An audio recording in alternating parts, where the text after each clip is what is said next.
Guys, welcome back to another episode of A2 the Show. Thank you for joining us. Today we have Afeef Nessouli, who is a journalist and also an aid worker in Gaza. He is based between New York and Beirut, works with The Intercept, and also has done a lot of important volunteer work. Afeef, thank you for joining us. Thank you so much for having me on, Wallah. It's nice to be among my Lebanese brothers at this moment. And Vic, Ahleen. welcome. So, Afeef, how about we start with right now you're in New York, but before that you were in Lebanon, and then also before that you were in Gaza. Um, could you give us like a what's it like transitioning from those three different cities? Gosh, it's a really Like, good question. To go through space and time with your body through these things is really it's it's like more than you think, but also a little bit of is like lobotomizing. So like a part of it is also just like I feel as though I'm not normal anymore and like I'm not actually feeling the normal feelings that you're just sort of like yeah, I don't know. It's not to be I'm not trying to be depressing nor am I trying to be a victim. It's just like literally when you're like too tired to like even really like recognize what's going on. It's like I'm a little jet lagged. I'm a little emotional. This guy. Yes, exactly. Yes, yes. I'm a little emotional. I'm a little jet lagged, and I'm a little lobotomized. Like my brain feels dead. I can go into like how I was in Beirut for the last several months doing reporting that had nothing to do with war per se, and then, of course, things shifted, and as a reporter, you're Wow. obviously starting to just like do the thing that you're meant to do, which is, I'm always trying to report on Lebanese people, Palestinian people, Syrian people, and it doesn't always have to be danger or negativity. A lot of times it's can be other stuff like queerness and other groups and humanitarian aid work and ways that like we help each other and are stars and are amazing. And then, war breaks out and you have to really like shift gears. But I try to stick to the same ideals, which is who's helping, who are the people that are actually like supposed to be getting the spotlight instead of like hmm what is the drama or the destruction or the pornographic sort of like war pornography that is just for Western eyes. It's like, no, let's like talk to the women and the men that are like stepping up and stepping in. And so that kind of led me to Gaza. It's led me to Syria. It's led me to Lebanon. Wow.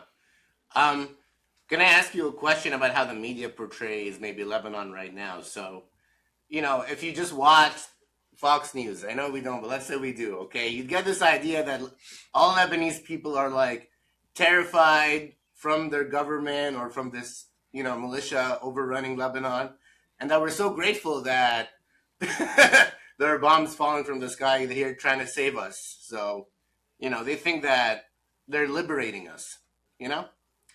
Um, I think yes. we have to like, I feel like it's obvious, but it's also something we don't fully contend with, which is people are racist. Like they don't realize how racist they are. And so sometimes when you say that people are racist, people are like, no, that's not what it is. It's not racism. I'm not a racist. And it's like, no, but we're all a little bit discriminatory because we all are always lacking, like we all have blind spots. And what people specifically get wrong about Lebanon, Syria, and Palestinians, Lebanese, Syrians, and Palestinians, is that we're very sophisticated. Like we're not stupid people. We're very highly educated, which is again okay, a trope. We're educated, blah, love us, we're like educated, but that's not what I mean. I mean to say that we can hold more truths than Americans can hold. So Mm, like our reality is very complex, so the average Lebanese person can hold within themselves that like Hezbollah is doing this thing and it's kind of complicated in my heart because on the one hand, yes, resistance against this occupying force, this Zionist entity that's like taking over the country, but in the same breath it's like, but also, Hezbollah's problematic and maybe too right wing for my taste, and also kind of an Iranian proxy. Like the average Lebanese person is probably sitting in one camp, but can kind of hold these truths to be self evident because they are evident and they're living through them. Whether they scream about them in a different way when they're pissed off and triggered is one thing, but when you really, really are asking, how does the media cover the Arab world? It just often covers it in a flat way, in a way that is not totally full human range. And it's just because it's an easier way to like reduce stuff into a story of this versus that. We're very propagandized in the West. We love a story that is like good versus evil. We love like you know what I mean? We love ways that things can be wrapped up easily and beautifully. But the truth is that Lebanon is full of different kinds of people that are all Lebanese. And though we have a unity issue, I don't think that we have a sophistication issue. Like, I think that we understand who we are and we're mad about it, but we understand who we are and how we're being occupied by different forces at the same time, all of the time and all throughout history. And I think the media gets it wrong because it makes us seem a lot less sophisticated. Like, we don't fully understand all of the tributaries of facts going on all at once, and that we can't hold a reasonable conclusion that is very, in is kind of balancing all of the things that are kind of competing with each other. And so I don't know, it also just doesn't treat people like anything other than death. Like, you don't ever Mm-hmm. hear about people other than when they're dying or struggling. And it's like, but who were they before? And I always try to do that. Like, who were they before they started struggling, so that you can see that something got stolen, something is being stolen. Like, because they were like a lawyer, or like they were like a taxi cab driver, they were a kid in school. Like, who were they before this moment? And I think the West loves like a very salacious story and doesn't really do the context before thing.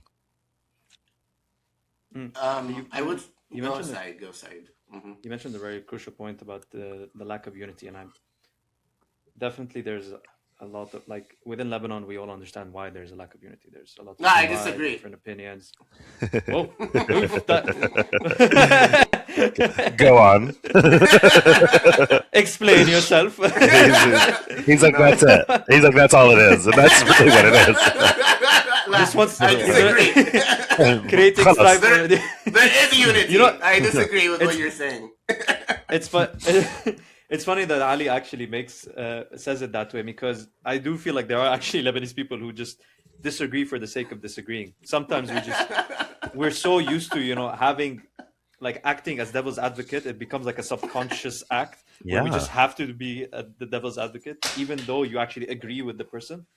So there's always this thing where when you are in Lebanon, Lebanese people, I feel like they enjoy the, the strife, the drama, the the cortisol spikes, the rush of emotions, the adrenaline, and maybe it has to do with, like, the situation they're living in. So it kind of like this high pressure, high stress situation also breeds that lack of unity as well. Mm, Um, I agree with that. I think there's been a lot of people who are more powerful than us who are controlling our leaders for a long Mm. time, whether it's Iran, France, the US, Saudi. And we all just decide, listen, we're traumatized. And I think that, like, sometimes that word becomes so overused that it actually, the people who are traumatized don't get to, like, claim anything, and nothing becomes solved, because it's like, traumas are not equal, and Lebanon is full of trauma, and it's full of the type of trauma that doesn't get resolved. So what you have is crisis after crisis happening. Just imagine a group of people going through crisis, an unsolvable crisis, not a crisis that's like, yeah, this is going to be, we can work through this. It's like a crisis that is happening above our pay grade, because it's not, we're just like a playground for Western and really just regional and, like, international powers to play on and, like, fuck with when they want. And so it's like you have all of these people who are so frustrated. It's like you've been beaten to a bloody pulp, and then you're being told, like, hey, like, it's your fault, and, like, also you have to do I don't know, chores today because it's your fault. It's like, it makes everyone extremely frustrated, and then it makes them want to mhm. point fingers at each other so that they can solve a problem. They're going to say, hey, it's the supporters of Hezbollah that are doing this. Hezbollah did this war of choice. And when you dig a little deeper, you're like, well, I can totally respect the idea that, like, you don't agree with this group of people, like, that this group of people doesn't represent, like, the best interests of Lebanon, because they have now gotten a lot of money from Iran, and now potentially they're a little bit, sort of, the well is poisoned. But then you can look at it the other side, and it's like totally reasonable that these people are totally, like, resisting on the front lines, and they're being bombed and their houses are being destroyed. I have friends that have houses. Today, my friend's family yesterday was killed. Sorry. It's like you don't I'm recover sorry. from that. You know what I mean? Like that is not something you're going to recover from, and you're going to fight for the rest of your life. Whether it's like me or you, where we do a Right. podcast every week and we keep resisting and resisting and resisting the concepts of reductionism, like not just one thing, but the reductive ways that we're forced into war and pain. And so what you have is just a bunch of people wanting to solve a problem in different ways with money coming from different yani zama, zaims, like and those zama have their own zaims that are like international zaims. And so what you end up just having is destabilization as the point. And I think we as Lebanese people don't love to feel like we're just pawns, but we are just pawns actually. And like our destabilized like world is on purpose. Like they don't want us to be stable. When I say they, I mean no one wants us to be stable because then we don't need anyone. And we all of these different groups need us to be in chaos and sectarian fragmentation so that they can pour money into some over the others and make money off of the money, make money off of the fighting, and make money off of like the fact that like you can access resources way more quickly if people are like way too busy fighting. Mm. I mean, definitely, I agree that the fact that we're all the Lebanese people are just pawns within like what's happening. But at the same time, if you are a chess player, you would also say that a pawn can also take down a queen. So it really Ooh, depends on how sorry. you're Period. strategically positioned, We how love you that. play it out. So 100%. maybe if there was a way for like the pawns to actually think on the same level, ignore what the other pieces are telling them and just focus on what is actually the right thing to do, you know, just cut out the bullshit, focus on what's the right. There could be different, like, there could be a ripple effect over time. And we've I seen agree. like, symptoms of it, with the protests of the 2015, then also in 2020. It's There is a constant shift towards you know moving away from the current government system that is in place, and there is also the factor that they are dying. Some of them are either getting assassinated or they're just I mean, it's like it's It's dark, but inshallah, we it's need we need a it's new class of like leadership for sure. So wherever that happens. it is a dark way to look at it, but it is happening. That's just a natural effect. And hopefully the people that are looking to, who are the future of the country, they are looking at a system, or at least building a system that does not reinforce the old system. It puts in a new one that just creates a new way of living, and Mm-hmm. also just rebuilds the country. Mm-hmm. Yeah, I think that unity is something that we all need to be really, really aggressive about. I think like when you think about our leadership and how they don't foster unity, you can look at these leaders as employees of someone else, like I've been saying. They're just like sort of Mm. employees of different corporations. And so Right. they're not really being paid for unity. Like it is natural to revolt the way that we did in 2019. Too much Yeah. money. Let's all come together. Let's demand something. That's like a natural thing that happens. The thing that's not natural is the unity that doesn't keep going. Like that doesn't keep like developing past it, because unnaturally I think people are stopping that from happening on purpose. Whether it was Hezbollah in 2019 or if it's now Nawaf Salam who's like feeling very like discombobulated to me. Like it's like if I were him, I would just simply be like, listen, I don't agree with what Hezbollah is doing, but I am trying to speak with Naeem Qasim. I'm trying to get, you know, dialogue going. And I would say that publicly. Just because publicly saying we're trying to talk as Lebanese people, even if we are completely, totally, fundamentally not on the same page, we're both Hmm. Lebanese. That's not happening. There's not even a modicum or like a superficial nod towards unity. And I think that that's on purpose, because I don't think that a unified Lebanon does anything for anyone except for Lebanese people, which is just not enough for like Iran or France or the US or Saudi, and not for Israel specifically, because Israel wants to have the Christian population logically say, hey, I think a Western power like Israel will probably manage the South better, or they'll have some logistical explanation for why maybe Israel just taking over is okay. And Israel's trying to pump that propaganda towards them and pump it towards them and pump it towards them so that they're making these choices that don't rationally make sense, but in the like sort of fact pattern, they're just being triggered and they're being sort of poked and triggered um, from their fundamental traumas that have happened for the last, since the 1980s, which is just that civil tension is hard. When you have civil war, it's really painful. It's scary. Bombs are scary, Yeah. whatever to make them stop. Like, we're at a place now where people are very poor and they're hurting and they're scared. They're like willing to do a lot. They're willing to make concessions they weren't willing to make a while ago. And so I guess what I'm trying to say is that unity is something that is natural, and it is being unnaturally um, sabotaged, in my Dude, opinion. sorry, what's with the psyop? Why are they trying to get into, our heads and trying to play games and trying to, make us hate each other? I mean, have you ever looked at the Lebanon Reddit? Please. So just I call out the haven't. Lebanon Reddit. Okay. Okay, The yeah, please. r/Lebanon Uh-huh. is filled with Zionist, American, Western people just trying to comment. Very few Lebanese people, actually. And so you look at that r/Lebanon and you're like, oh, this is like a cesspool of just hate and infighting. And there's another Reddit called the r/Lebanese Reddit where you see people be more civil and agreeing with each other and have these nuances. But my point is that there's so many people trying to get into your head, trying to change the way you think. It's literally a psychological operation.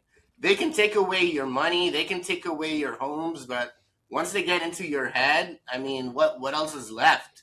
I think 100%. that I think that's just total surrender and giving up to someone that's like hurting you and your family. And why would you do that? You have to reject those thoughts of hatred towards your people, because that's how they want to win, is by Of divide course. and conquer. They want to Yeah. separate us so that we eat each other alive. And the only way we can work together is by working together. And I don't care what religion you're from. I don't care if you're in Lebanon or just a Lebanese in the diaspora, like all of us. We're all Lebanese and we all have a say and we all need to be talking about this a lot more. I don't understand why we're not having these conversations. Where is the other Lebanese podcasters out there? Mm-hmm. Don't make me. No, he's like, don't make me call you out. I think that sectarianism is a psyop. I don't think that it existed in the same way that it does now. I think that we've always been a little sectarian in terms of the whole region. And so I think a lot of times the Zionists will be like, no, we were specifically targeted all throughout history. And it's like, not like ask the Shia or like, I don't know, like ask the Kurds or anybody else. They were also targeted. I think that the sectarianism in Lebanon is a psychological operation, just like they like dropped leaflets in Hamra like a few weeks Mm-hmm. ago, and I was there and I was just like, what the fuck? Like, they're literally saying like turn Hezbollah in, be an informant, and gave you a QR code, which is so dangerous because it's like the intellectual, I don't know, like it's so easy to like just like I guess find out where you are by you just sort of taking a picture of the QR code. And it is a psychological operation because our vulnerabilities are that we're diverse and that we're scholastically free, we're open, and also we have a perfect enemy in our neighbor, because it's like if anything goes wrong, it's like that person's fault. It's an in-out thing. It happens everywhere all over the world. It's the same type of thing. Like, in-out groups are something that happens when resources are finite. When you don't have enough resources, you're going to have in-out group competition because you're going to be like, that group is taking all the water and it's their fault.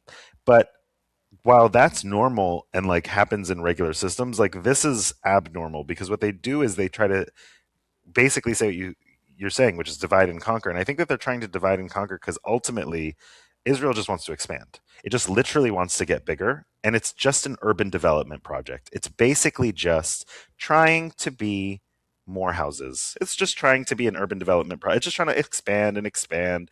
And I think the more that it expands and the more it takes out Iran and any proxy that is challenging it or resisting it, it has more access to more resources to let it grow more. It's just that simple. It's just literally a development, like a housing development that just keeps taking all of the resources around it. It's kind of like a gentrifier that just keeps getting bigger and bigger and pushing everyone out. It's just gentrification.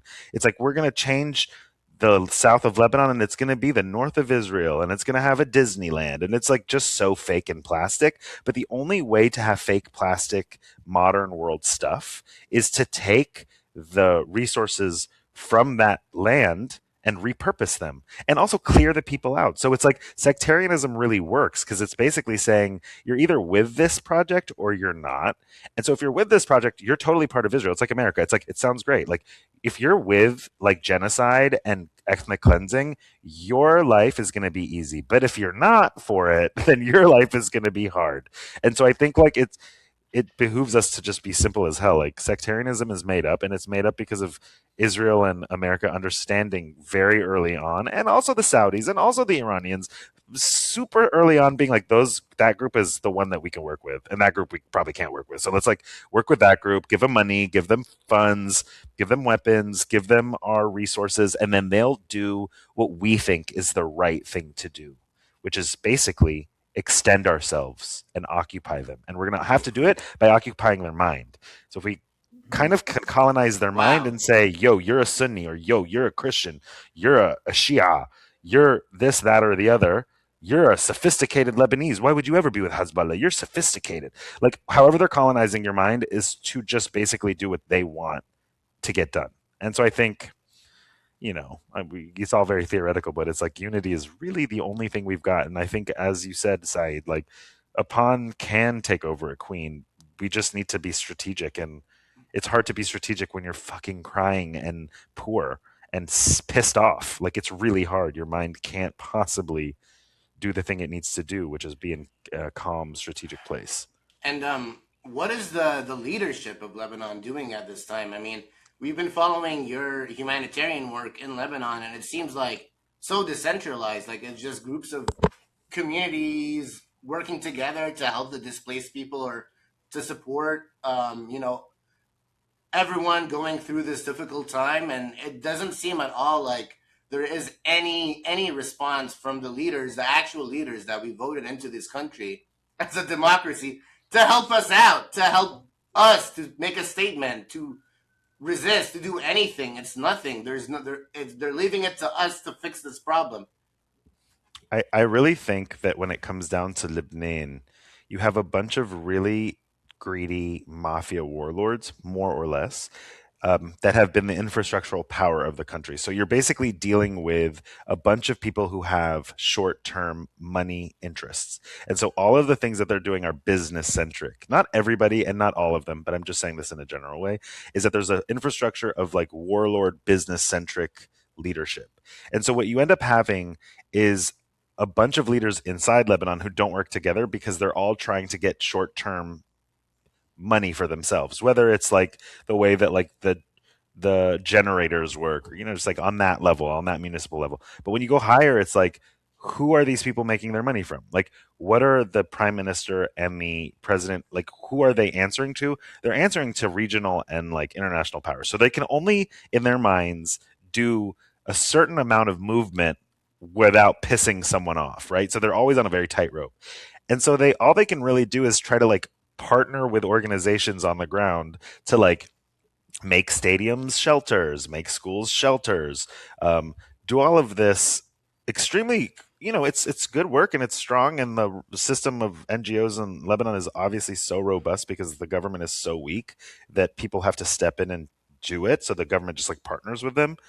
But I think ultimately we are co-opted. We get our money from the West. Our weapons in the LAF are weapons that are like old weapons from the U. You know what I mean? Like ultimately, we're paid off to be weak. Like they are paid off to not be doing too much, right? Like the prime minister and the president are more or less just compromise. They're compromised people. It's not even something that I'm trying to criticize them for. It's like I don't know a world where they're not going to be compromised, because what is the world where Lebanon, its tiny country, is going to stand up to the United States and say, "Hey, we do what we want. We're a sovereign country. No, it's like we'll get you assassinated, baby. Like we don't care one bit at all. Like if you're a president or a prime minister and someone is literally like, you know that for decades before you, whether it's Hariri or whether it's Mossadegh in Iran, like whether it's like the British and the US assassinating or like Hezbollah in Syria assassinating you, it's like it doesn't matter. There's many people who are willing to kill you if you don't do what they say. So what you become is nothing because you're literally just saying everybody, you're just trying to be you're trying to have good relationships with everyone and trying not to do too much that will get anyone in trouble or occupied. I mean, listen, like I do send I have to say I could not imagine being the leader of Lebanon. It would be impossible and I'm mad at them because I do think they're inadequate, but I also understand that like there's not I don't know if there's room to be more adequate. Like I don't know you just die. Like you just get assassinated. Like it's not that easy. It's not like an easy, you know what I mean? There's no Yeah, easy conclusion here. no, that's very true. Because like even if you take Nawaf Salam for example, and you look at his CV or what his work was before he went into politics, and the guy used to work in the Hague. You know, he used to Hmm. be working on special tribunals and major cases. So it's not like he's inadequate or anything. It's like you Right. said, they don't have the capacity to do more. They don't have the funding. There are forces above them that are, like kind of strangling them. And it's not only the forces that are the external forces, it's also the internal forces, because Yeah. like we said, Lebanon is very divided. And even when it comes to the military itself, they can easily break apart because Uh-huh. I mean, even though it's under the field of, this is the Lebanese military, the people within it are still have, they have external ties. They have family members that might be, connected to political parties, or maybe they even follow certain political parties.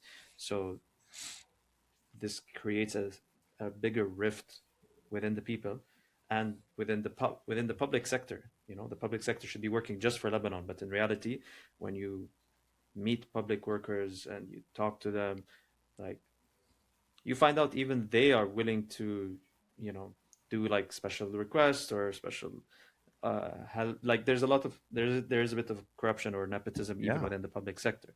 So it's supported and encouraged because there are very limited options. There is no capacity to grow, and you're kind of forced into it at that point. Yeah, it's Like like a zero sum game. 100%. So, and I know this is a bit of a really, like it's a depressing point to go into, but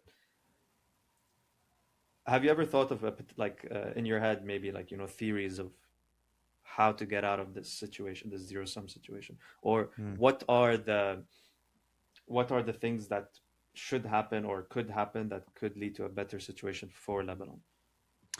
I think that there are certain things I've thought about in the past, like personal status codes that are not sectarian, like not religious, for instance. Like everybody who doesn't want their sect to be listed in their like records can just opt out.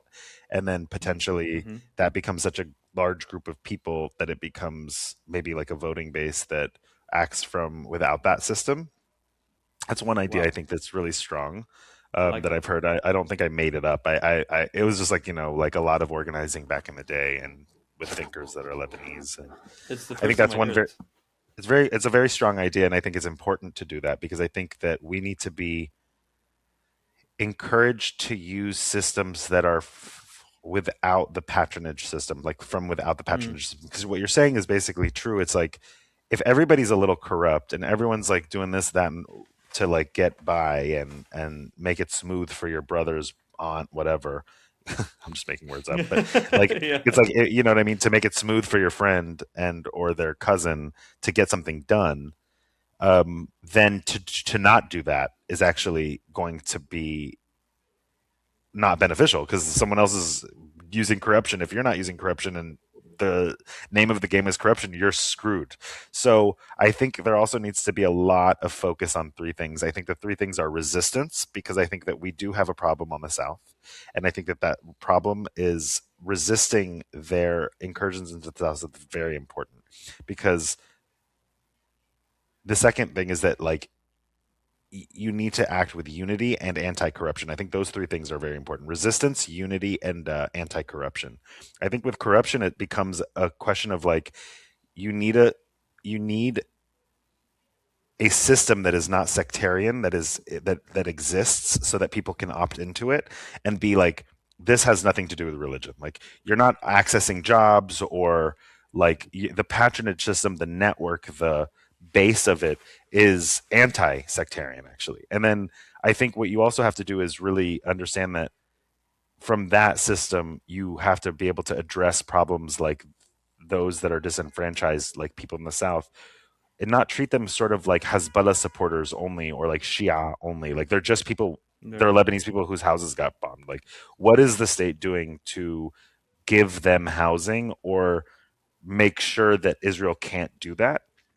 And I think that ultimately that has to look like, it has to look like, I think it really has to look like unity, but it's hard to decode all of these problems because we don't have unity, and we also don't have enough money to just be like, we have an army standing at the southern border. Like it is really hard. I do think that ultimately it comes down to, though, the ideals of October in 2019, the uprising. Those ideals were strong. Like those ideals had movement, and I think that there's a lot of people on the ground now. Um, there's like Masar movement. There's all sorts of new things kind of developing in on the ground in Lebanon, where it's like they're anti-sectarian and they're very focused on affordability. And I think affordability will get people strong, and anti-sectarianism will get them smart.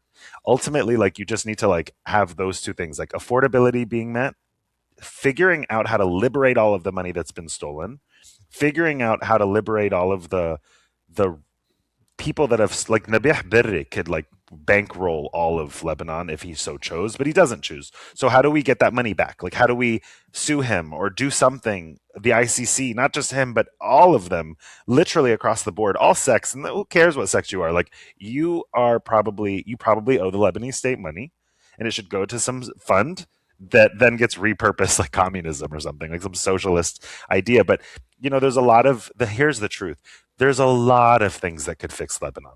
But the two things that really need to happen are, we need to be educated into an anti-sectarian stance as being the safest, most like reliable form of politic in our country is to be anti-sectarian, and then also to liberate the money and like be very anti-corruption. Like corruption is the biggest, like Israel's the biggest problem, and corruption is like potentially the second, or one or the other. Like they're both very, very hard to deal with. Together they're impossible to deal with. So like we can fix corruption by like, I think, by becoming more unified and protesting the way that we once were.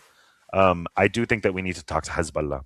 I don't think that we can leave Hezbollah out. I think that we need to talk to them. I think that we need to normalize talking to them, normalize them in the conversation, and say, hey, baby, you can't just be having weapons and doing shit willy nilly unilaterally. Like, if you want to, we need to talk about this as a state. Like, we realize why you exist.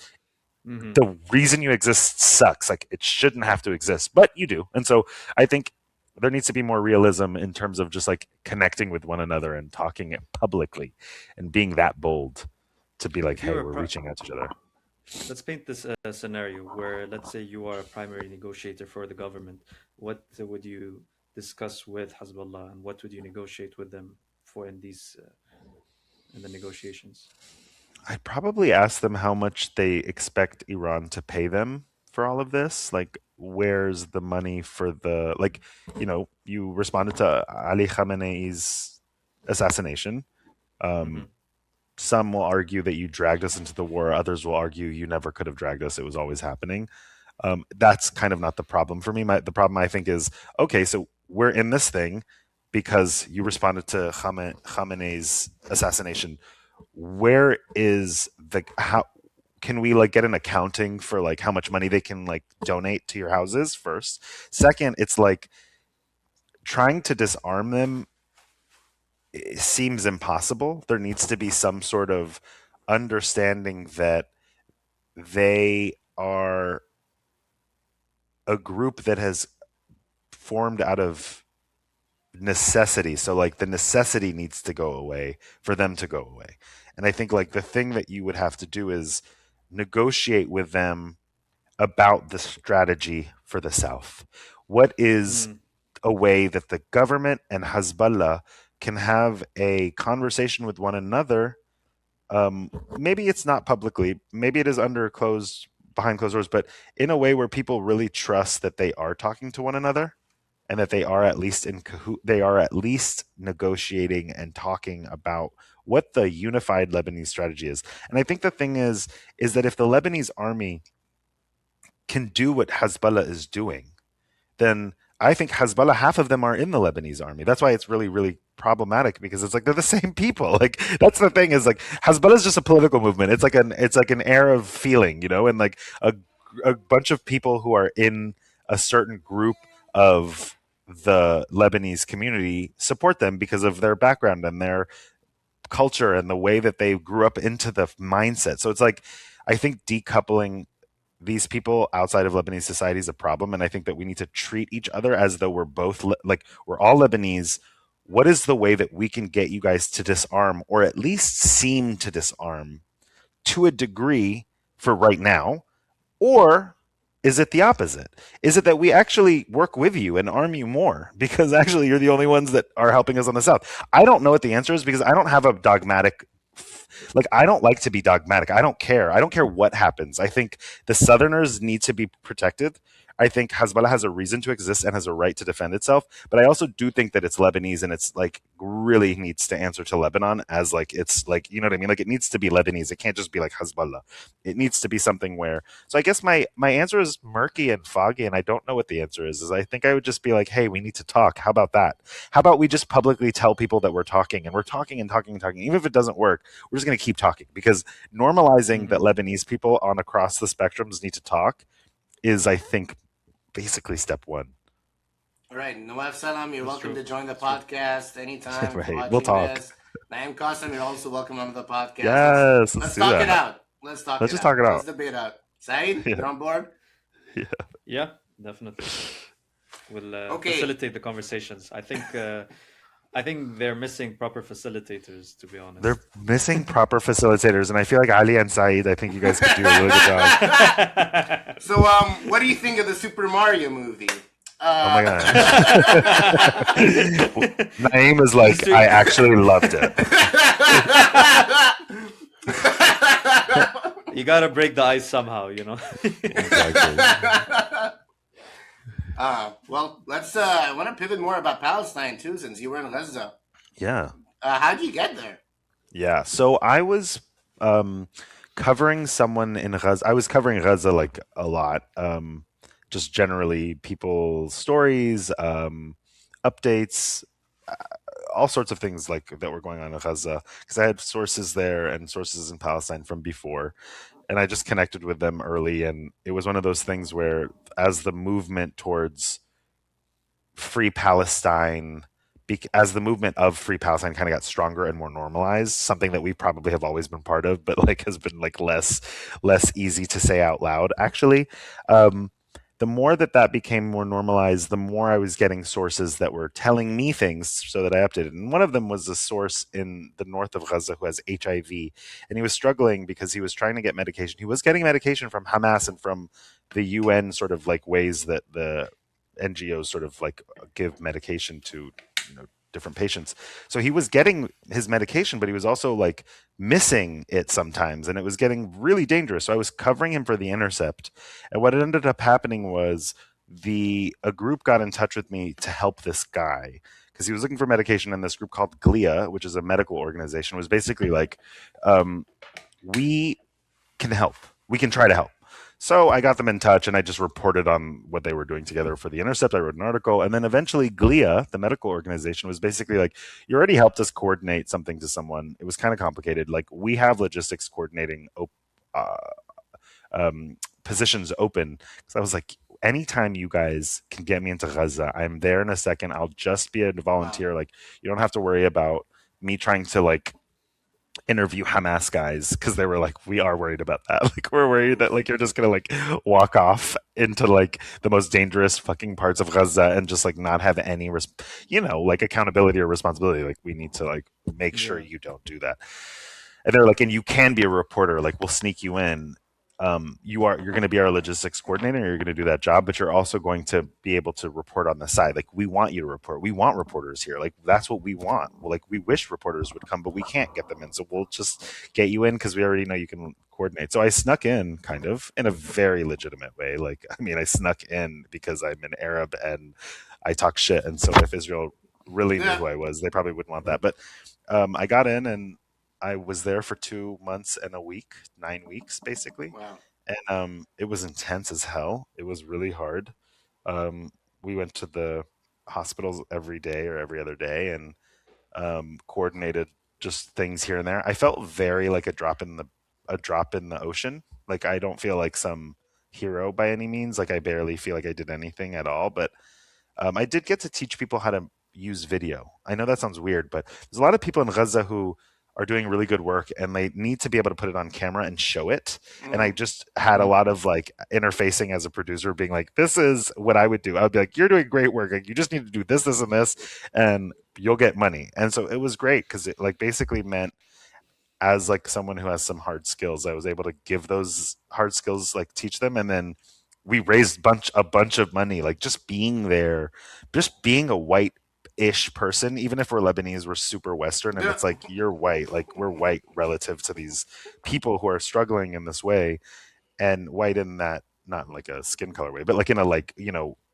sort of access way. It's like truly just Yeah. going to Gaza made a lot of people just see me in Gaza and like believe it. Like, I know it's weird, but it's like, oh, I know him. I've seen him before, and now he's in Gaza, so Gaza really must look like that. Like, that is Hmm. real. Do you know what I mean? And so we raised a lot of money for GLIA, for the medical organization, for different people, and it felt like something that changed my life. Honestly, it changed me completely as a person. It made me like aware that being sad for no reason is really an indulgence I can no longer like. I just can't justify it to myself anymore to just be a depressed boy, sad boy. Like, I love a sad song and I love getting dramatic, but now it's like, you have no right. Like, you know what I mean? In my mind, it's like it really did purify my understanding of like perspective, and probably it's probably also like, faded a bit, but when I came back it was really stark. I was just like, I felt so lucky to be who I am, which is really Yeah. sad to say that, but I did. I was like, I cannot believe this is the life I got given. Like, there's so many people I could have been, and not, when you see it, you can't deny it, and you shouldn't deny it. Actually, it should be something that drives you. There's definitely a strong feeling of guilt when it Mm. comes to when understanding your actual privilege after being exposed to those situations, like being spending time in Gaza or seeing the displaced in Lebanon, and like volunteering in general gives you that perspective, and then you see how their lives are compared to yours, and you can't not compare. It's a natural thing to do, and then you see it's like, okay, I'm actually doing good, when you become more grateful as a person to be able to with that experience. um, Something I did want to ask about was, in your time in Gaza, could you share with us what is like the day-to-day life of a person living in Gaza? It just depends kind of what their setup is. For a lot of people, they're intense, which Mm, they've made really the best version of a tent you can possibly have. Like, you go inside and it's like, the clothes are perfectly neatly folded or hung, and they make a tent such a beautiful, like the closest thing to a home they can make. There are some people who are still in their apartments, and there are some yeah, people who have been displaced like 5 times and are in other people's apartments. Um, but most people's lives are, I mean, it's like anywhere else. Like, it's just a diverse place, right? So you have people who are struggling, who have no access to anything, where every meal is like really a challenge. And then you have people who are with their mom and dad and they live in an apartment, and they have, each other to lean on. But Yeah. above all, you have infrastructure that's just damaged. Like you can't go to the hospital easily. You can't get like a checkup easily. You can't like do anything easily. Like you can't even eat what you want. There isn't stuff on the market all the time. You just have to go without in every corner of your life. Like it is literally like they're normal, regular people who are really educated. So it's really painful for them. This is not something that is normal to them. And I think that's what the media gets wrong is like these are regular middle class people who have become poor. So they're not able to take showers. Like they were taking showers every day. Like that is no longer possible for everybody to do. Like they're going a lot of time without showers. Like they're not getting the same amount of water that they need to be getting every day. Like it's you're with people whose like standard of life has been degraded no matter how privileged they are still versus other Hmm. people. Everybody's life has been downgraded an extreme amount. Like kids just want to go back to school. They're all throughout the streets because there are no streets. Buildings are rubble. It is dystopian. It feels unhealthy to be there because the air is thick with like just chemicals, and it's dirty because there is nothing that can possibly clean anything. So it's just hell. It's hell, it's hell, it's hell, and it's hell for everybody no matter who you are there. But again, also there are different kinds of people there dealing with it from different angles and vantage points. So how do products actually get in? Well, like I th- food, cleaning supplies, just daily items that you need to, spend your time or like just eat or live your life. yeah. When I was there, it was getting really bad because the border was closed. Rafah was closed. It opens Okay. from time to time, and things can come through, and things don't come through a lot. For me, I brought tons of canned goods, tons of things I could subsist on and also give away because I didn't want to take stuff off the market. Because at that time, especially when I was there in 2025, a year ago, it was a year ago now. Um, Rafah was closed, and also the farms were being bombed. So a lot of times these Gaza could be like self-sustaining, like it has a lot of farmland, but it's been destroyed. So like the Yeah. markets would still have produce on in them, not all the best produce. It wasn't easy, and then you would also have people, every place in the world has like really just corrupt men. You have the types of men who will steal like a bunch of items when they come through. Not just singular men, like groups of men, mafias, and they'll Yeah. take it and wait until the border is really about to close and everything's really, really tight, and then they'll release these goods and be like, "Hey, we have these like goods and they're for a premium price." And it's because everybody in Lebanon or Palestine is struggling to survive. So everybody's trying to make money.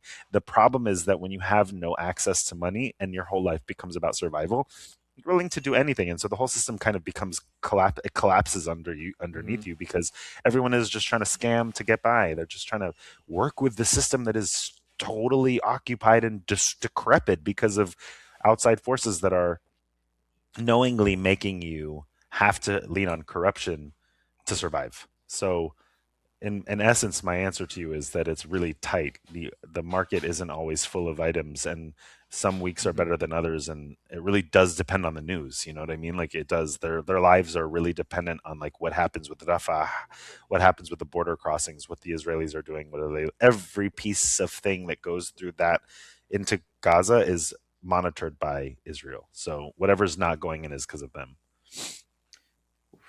I mean, it is really tight, and I it is crazy that they do that. That's part of, I'm assuming, part of the plan of the blockade is just to really put this chokehold or like strangle the people of Gaza to the point where they're reach a point where they're so poor that they have to do such drastic decisions or partake in things that they wouldn't usually do just so that they can get by and really weaken their spirit. Um, and speaking about money, how exactly do people make money in Gaza? I mean, obviously Hmm. there's trade and there's like the natural things, but at the same time, if there's no products, there's, I don't know if what the workforce is like over there. Uh, how do people make their It's a good income? question. Really good question. I think that like most people aren't making an income. I mean, there aren't jobs to have, right? Like there were Yeah. doctors that was working with that didn't get paid for months. Literally, they're just doctors the way that you'd be a doctor anywhere else and not being paid. Like they were just doing it because they thought they had to do that. Um, but then there's people who work for like these organizations like GLIA, like I went, and they're paid like local Gazans who are working as logistics coordinators or like engineers or just doing whatever the job is needed. Like the best way to get a job is through these big international organizations that are operating there. Mm, Um, and then you have like mafioso types, like the Hamas level and other groups that are able to like monopolize goods and sell them for a price. But then also people are sending them money from outside, their family, like donations. And it really does depend on people on the ground. Like for instance, like if you want to donate to people, like you need to have someone who's on the ground there that has a bank account that's American and Palestinian, or else like how the hell are you getting the money in there? right. And so it is choking to death. It's choking them to death because there just isn't enough money. There's not enough goods. You're asking these questions and they're hard to answer because yes, this is the essence of the genocide. This is the essence of ethnic cleansing. It's like more than just a murder. It's murder plus no future. Like nobody has anywhere to sort of build. It's like you know how Lebanon is. People leave it because they're like, "There's no future. There's no future." It's just way worse. It's like that, but times a billion, because there isn't just bars and stuff opening up, and you have some rich guy who's gonna like front you the money. It's like Palestine is a destroyed state. It's not a failed state. Like Lebanon is like a failed state. Like Lebanon is a Right. destroyed state. Palestine is a destroyed state, and so there is this. These are the machinations of genocide, right? Like that's kind of the bread and butter of Israel's doing in the West Bank. It just destroys the economy, and then there's no way to even want to stay, so you leave. And at the moment, are people leaving? Are they able to get out? What is the way to get out? I don't know. I don't know the answer to that. I think that the ways that they're leaving, to be honest, when I say I don't know, I do know. It's that I don't know how they're going to get out. But it's like wounded people who are really like have the worst medical situations are the ones on a list that needs to be approved, and then they get out, and then who do they get out with? Do they get out with their family, or do they get out, you know what I mean? It's all so particular that I have so many sources who want to get out and who need help and who can't, who literally can't get out, and so they're stuck surviving their diseases or their maladies one day at a time, like Hmm. So hoping that. when you say they can't, what exactly does that mean? Like, why can't they? And I'm not saying Is like from complete ignorance, but I would like the Yeah, people to to spell it listen out. to exactly, just so that. Yeah, to get out or to get into Gaza, you have to get past the Israelis, right? And so it's like, why would they used to, like when I was helping evacuate people, they wouldn't allow men who were single or of a certain age. So if you like wanted to leave as a man, like if you didn't have like a daughter or like an old grandma who was trying to get out with you, like you're not leaving because they think, oh, you're Hamas. Everybody's Hamas. Um, to get out now, it's just they have made it impossible. Like people just can't get out. Like I think Mm, they can get out if they get like a scholarship. I know a bunch of people who've gotten scholarships to like somehow they've gotten approved because like the UK is like giving them a scholarship to study medicine at a certain school, and they had it before, and you know for a long time they couldn't get out, and then suddenly one day they were able to just literally get on a bus and get the fuck out, and like they just take that, and then it's chaotic, and then they're suddenly in Scotland and it's cold and they're Palestinian and they're like, what the hell am I doing here? But they got out, and it's like that. It's that messy. But yeah, they don't. I feel like if to get out now, you have to have a bad injury. The WHO has to like you have to like get a checkup. It has to be proven, and then the WHO has to like sign off, and then you have to get approved by Israel. So it's like the oh list wow. of is tens of thousands of people. Like how many people are hurt in Gaza and trying to get out? It's a list that's probably takes corruption and probably takes some nepotism, or takes you being extremely hurt, and it's such a bad situation that you need to get out ASAP. But even when it is, I've not seen them get out. So it's very hard to tell, like, what's going on. Hmm. And Wow. obviously, the process is going through the IDF, so it's not like they're putting much of an effort to speed things up or like to actually go through the list quickly and get these names checked off or help them out. Hmm, exactly. It's not like there's not like a system that's in place that's very Fair. reliable, at least that I, yeah, fair or reliable or easy to also just deal with. It's like thousands and tens of thousands of people. It's on a list. Like, Mm. Arif? When you were there, did you like? I know they said not to venture off and do things like that. Were you ever tempted to go do some more journalism and take more risks? And were you ever in more dangerous situations? yeah, I think that the truth is I think more for them it was a matter of being in touch with them rather than me Mm-hmm. doing something. It was just about them knowing so that they knew where I was if something, because everything was dangerous. There wasn't ever like a I'm doing something more dangerous than what is like.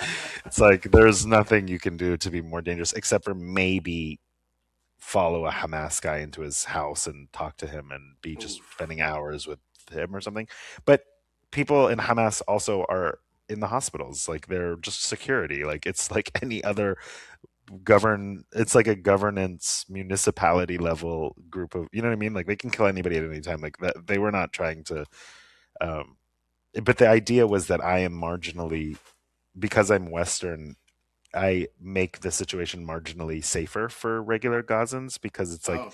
the idea is that, oh, this international person is here. They probably don't want to kill this person, um, because it's just too messy. So yeah, I did my own reporting. I did my own thing. I just told them where I was going and when I was going. But I remember one of the most dangerous things I did was, and it was a secret, and I didn't tell anyone, and it was like not a big deal in the end, but I basically traveled from the north to central Gaza by myself, which means that I took a tuk tuk for an hour or like 30 minutes Wow. with like 10 men. Everything is destroyed. You're like on a donkey, and it was like just dangerous. You know, bombs are going off everywhere. You're seeing smoke there. There's like blah blah blah. Drones are very loud. Like you're always in danger. Like I am lucky that I can dissociate so deeply that I actually just like had to catch up when I came back, and I was like, whoa, like did I just experience this, or did I just like black out for 10 weeks? Wow. And what's it like with having those interactions with Hamas members, or like what is their governance like within Gaza? I would say that my only interaction with men like that were when I was at the hospital and I was just standing around and they'd come up to me and be like, "Why do you have tattoos? Like you're going to Oof. help." And it would be funny because they were just joking around, and like they were just being Okay. funny, and like, or Yeah. like one would be serious and then another one would like get mad at him and be like, no, you're wrong. And then it would be like funny because you're just like, you're a regular ass Arab man, like this is so funny, like we're all just, and then you'd have all of these other people being like, I love your tattoos, wow, you're like a Palestinian poet. But then you're just like, you're realizing like in real time that these men are just regular people. Like Wow. their governance, I think they're hidden now. Like they've been Hmm. attacked so much, and I think from what I understood is that during the ceasefire they were out more. But my interaction with them was that they were just security guards and people who sympathized with them in ways that I couldn't totally clock, nor did I really want to clock Hmm. because I didn't really want to know, nor did I want to be.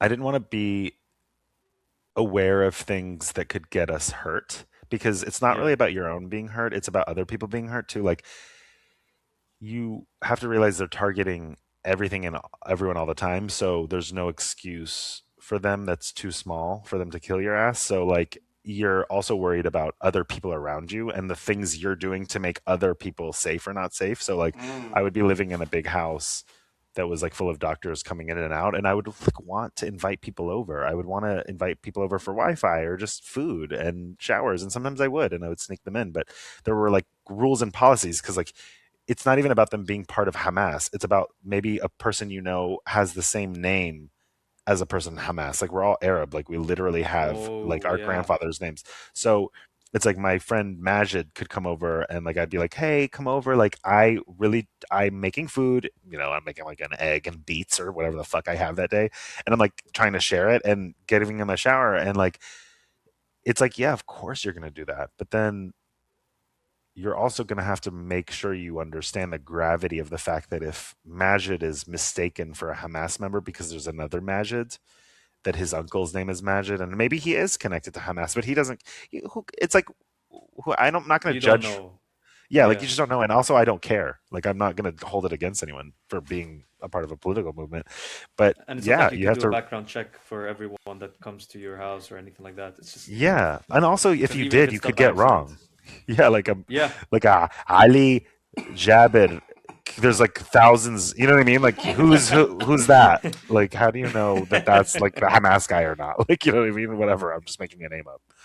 exactly. I mean, there's no database you can actually look into and like use it, obviously. Right. Not in Palestine. Exactly. Maybe the IDF has it, but Yeah, and theirs is like overcorrective. So that's the problem. It's like it doesn't even really matter if this person isn't Hamas or not. He just has the same fucking first name. So enough. Like Yeah. it could be a threat. Like kill him. Oof. So part of your journalism was about queerness in the Levant, and a big thing they use as propaganda in the IDF is saying that we're there to liberate women and queer people. What is the truth behind all that?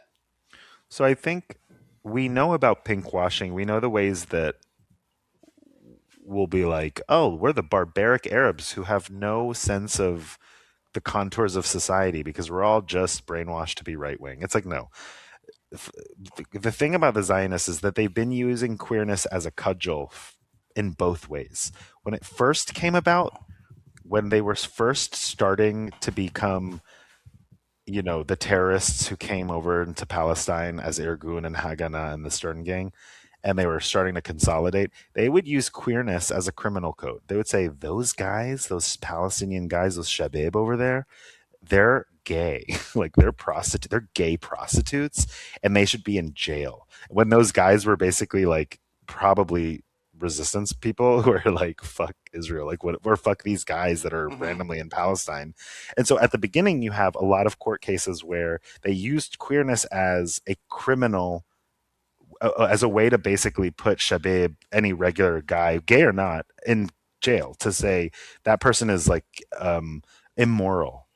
This Palestinian is very different than Muslims. He's specifically gross. He's like a dirty man, like does animalistic, will do anything, blah blah blah. Then the trends changed, and now they do the opposite. They say, we're the queer people, and like these Arabs are not queer. They're like so right wing. They'll never let you be yourself. They're 100% all one way. And what you realize is like it just doesn't really matter what Arabs are actually, whether they're queer or not. Like they're just trying to wipe us out and expand their territory. right. But I've had a lot of experiences with reporting on queer people in the Middle East, and you realize everyone's got a different. It's just like everything else. It's like everyone's lived experience is different. Some people live with moms that like fucking love them and like totally accept them, and then some of them have been abused, and then others are just like somewhere in the middle, and you know what I mean. And then you do find that like right wing ideology and like Islamism and like the idea of leaning into like religiosity happens when you're being attacked and you're trying to reclaim your culture and not be ethnically cleansed, right? So there can be a lot of misinformation about how queerness is Western or queerness is not indigenous to the land, but that's not true. It's been being queer doesn't have anything to do with homosexuality, okay? We're all queer because we're all human and we're unique. Trying to make this about whether gay people exist in the Arab world is literally stupid. Like it's like everyone exists in the Arab world. Like sorry, like everybody exists there, and whether we frame it as progressive or not isn't true. I literally was with three trans women in Gaza. One of them got up literally right in the middle of us talking and was like, I have to pray, sorry. Like literally rolled her prayer log out. And I was like, bitch, what? I was like, oh my God, this is amazing. And she's like, what? she's like, just because I am a trans woman doesn't mean, and she wasn't speaking like a Western trans person. She wasn't Mhm. using the word trans. Like she was using that very uncomfortably. She was like, I'm a woman. I don't seem like a woman because I don't get to be that right now, but in my heart, I'm a woman. And whatever you want to call that is whatever. I was born this way. And she was like, one second, I have to pray. And I was like, and she was like, Wow. yeah, like just because I'm a woman on the inside and like a man on the outside to you doesn't mean I'm not a child of God. Like I'm Muslim. It's just like, you're dead ass right. Like you get to be whatever you want. You're all of these things. And it challenged me because I was like, oh, being queer doesn't mean you're like a leftist per se. Like it opens your brain up to people being different from each other, and it makes you have empathy because you're like, I'm different from a lot of the men around me. And so it makes you open to leftist progressive ideas, but it doesn't necessarily mean just because you're gay or queer or whatever that you're suddenly Western. Like you are yourself. And I don't know. I just think that Israel uses everything as a weapon to cleanse us, and Hmm. queerness is just one of them. And Wow. Thanks for sharing. Yeah, we're interested in the truth. Trying to figure out what mm, is like, what's actually the reality of the situation, and yeah. it's nuanced as it Yeah, comes I mean, out. I have a source who has HIV in the north, like I was saying, and for most of the time, he's been getting Medicare and health medication from the Hamas-run Ministry of Health. You know what I mean? And Wow. yeah, okay, well, they are running it because they're the government, and they also have somehow secured this man's. Like, are they not homophobic? They are homophobic. They're definitely like not for gay people or they're a Hmm. right wing like Sunni militia. Like they're not like pro gay, but they are also they have doctors in this movement and in this municipal level, like just in this the level of hospitals, Yeah. etc. Like they're part of Hamas too, and or at least sort of affiliated by terms of like the ways that the structure and the infrastructure work. And well, they're also providing healthcare that is gay, like queer healthcare. And I'm not going to overstate it. Again, they're not providing queer healthcare because they want to. They're providing it because they're doctors, and that is the right thing to do. So it's like beyond their opinion. Like it's not their opinion. Like I'm not trying to Yeah. editorialize and say their opinion is such something. It's not. I don't know what their opinion is, but it is what is happening. You know what I mean? So But it's good that they're separating, from what's right and what's their political agenda. Like that's how it is, because like mhm. right wing, left wing politics, regardless, when it comes to like health or education and the core institutions that have to be provided to the people, those should not be altered by the politics of the governing party, because in the end you do have both that could take over. You could either have the left wing or the right wing, and they should not impose themselves on these necessities, the Mhm. institutions that are considered necessities. So because like for example in Israel they're also pretty right wing, and they boast about themselves about how they're very queer friendly and so on and so forth.